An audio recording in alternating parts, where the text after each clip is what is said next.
Welcome to the channel. I'm Christian of ThinkingWest, where we talk about all things relating to the great books and the Western canon. In this video, I'm going to be talking about one of the best classical children's story sets of the past century. This is a set that I read to my kids nearly every day now.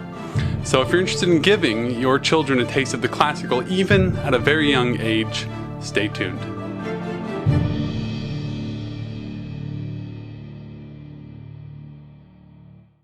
If you're like me, many of the kids' books from school or libraries or the stores are exceptionally boring to read as adults and not really that great for our kids either.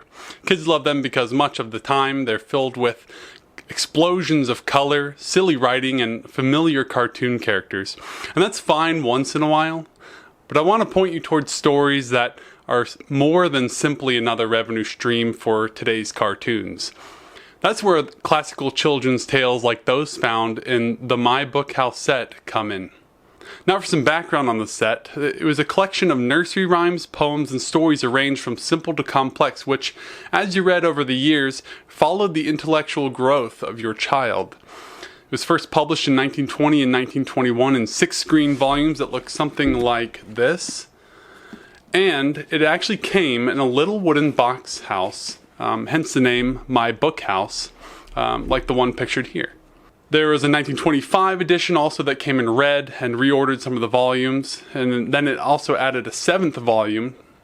But the major changes really came in 1932, 1937, and 1971 editions that moved from 6 volumes up to 12 volumes by dividing the existing books up into smaller pieces. And so that did a few things. One made it more picture book-like, so it's more child-friendly to hold, easier to carry. And the style of illustrations and text changed from the 1920s as well, which, as I'll explain, I think that's a major downside, even if I haven't seen the new ones. The 1920s versions are just spectacular in terms of the illustrations they have. Now, the stories were compiled and edited by a lady, Olive Beaupre Miller, who lived until 1968 and was born in the latter years of the 19th century. She was an American writer, publisher, and editor of children's literature, and she established a company called The BookHouse for Children in 1919. Now, under this company, she curated several stories that met 3 criteria that she kept to for her selections, and I'll explain some of those shortly. Her company was notable for its large female staff at the time when such businesses were quite rare. Now, the 3 criteria she had in choosing the stories she chose were these, and these are direct quotes. Quote, "First, to be well equipped for life. To have ideas and the ability to express them. The child needs a broad background of familiarity with the best in literature. Second, his stories and rhymes must be selected with care that he may absorb no distorted view of life and its actual values, but may grow up to be mentally clear about values and emotionally impelled to seek what is truly desirable and worthwhile in human living. Third, the stories and rhymes selected must be graded to the child's understanding at different periods of his growth, graded as to vocabulary, as to subject matter, and as to the complexity of structure and plot." So to sum that up, first it had to help the child prepare for life. It had to help them express ideas and learn about the world in an appropriate way. 2, they had to instill virtue into the child. That's really what her second criteria was all about. And third, mechanically, the stories must fit with the child and help them progress and push them to higher levels as they read. So now on to the book set itself. Now this is the 1925 edition that I have here, and this is book 2 of that version. I'm showing you book 2 for a reason. That's one, because this book is nearly 100 years old now, and so some of them are falling apart, like my book 1 is literally falling, has pages falling out and things like that. And 2, sometimes the illustrations on them have been torn on some of these used versions. So this is a good candidate for showing you that. I'll show you some pictures of the others and some of the B-roll. So it's really one of the best sets you can read to your children and for their reading as they get older too. And as I said, I actually use this at home, and I'm reading through this book to my kids right now, about halfway through.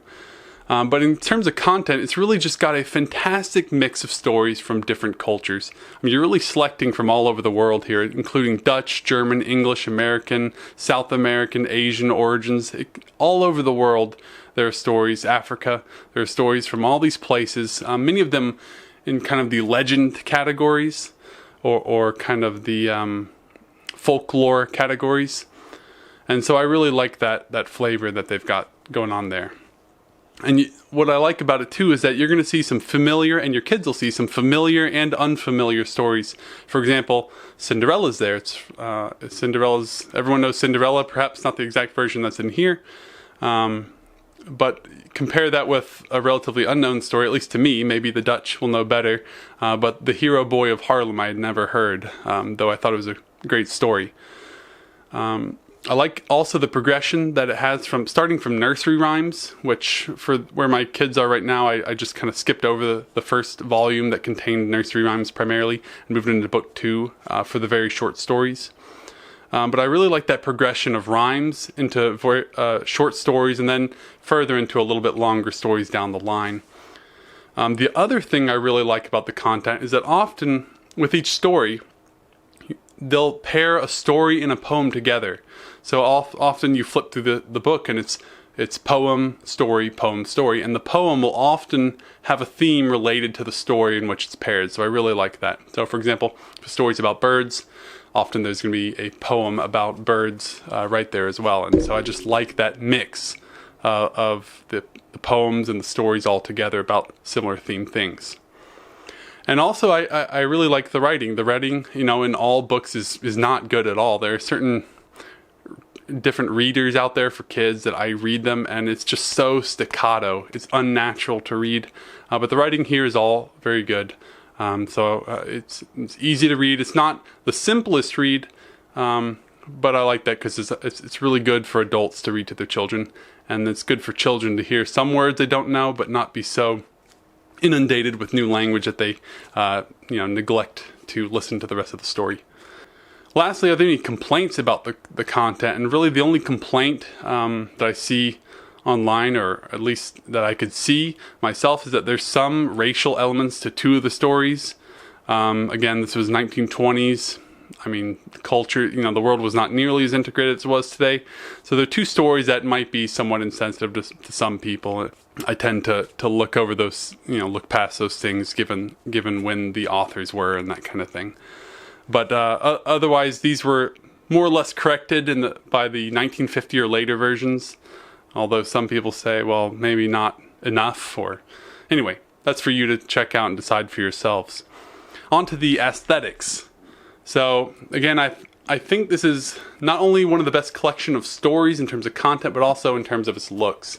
It just looks good overall. It has the old book feel because it is an old book.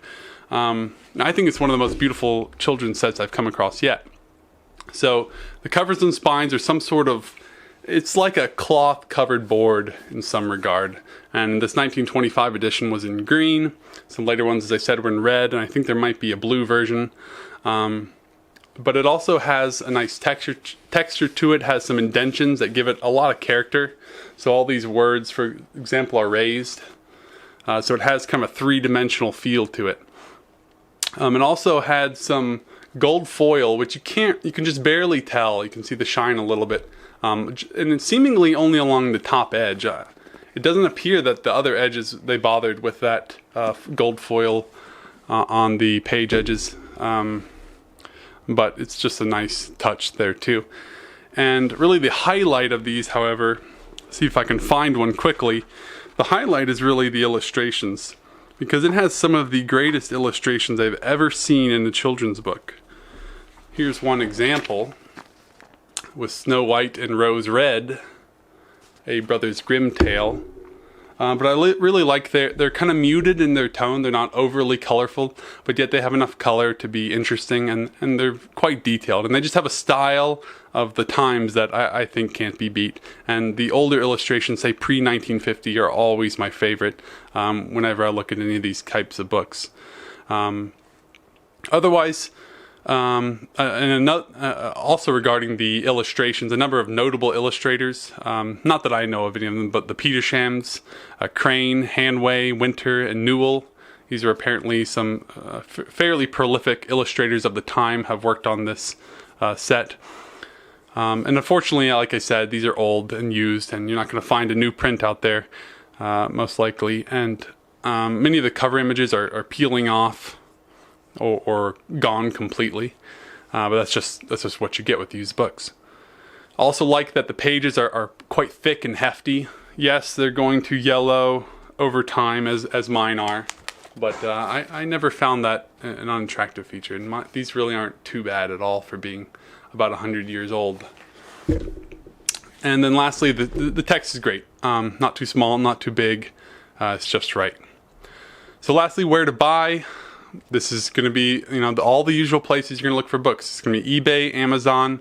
Surprisingly, there are some things on Etsy, which I'm not sure how that fits the Etsy model, but you can also check thrift books and used bookstores. And the physical used bookstores, where I got mine for around $40, which is really a steal, because if you start looking these up online, you'll see that some people are charging well over $100, $200 for a set.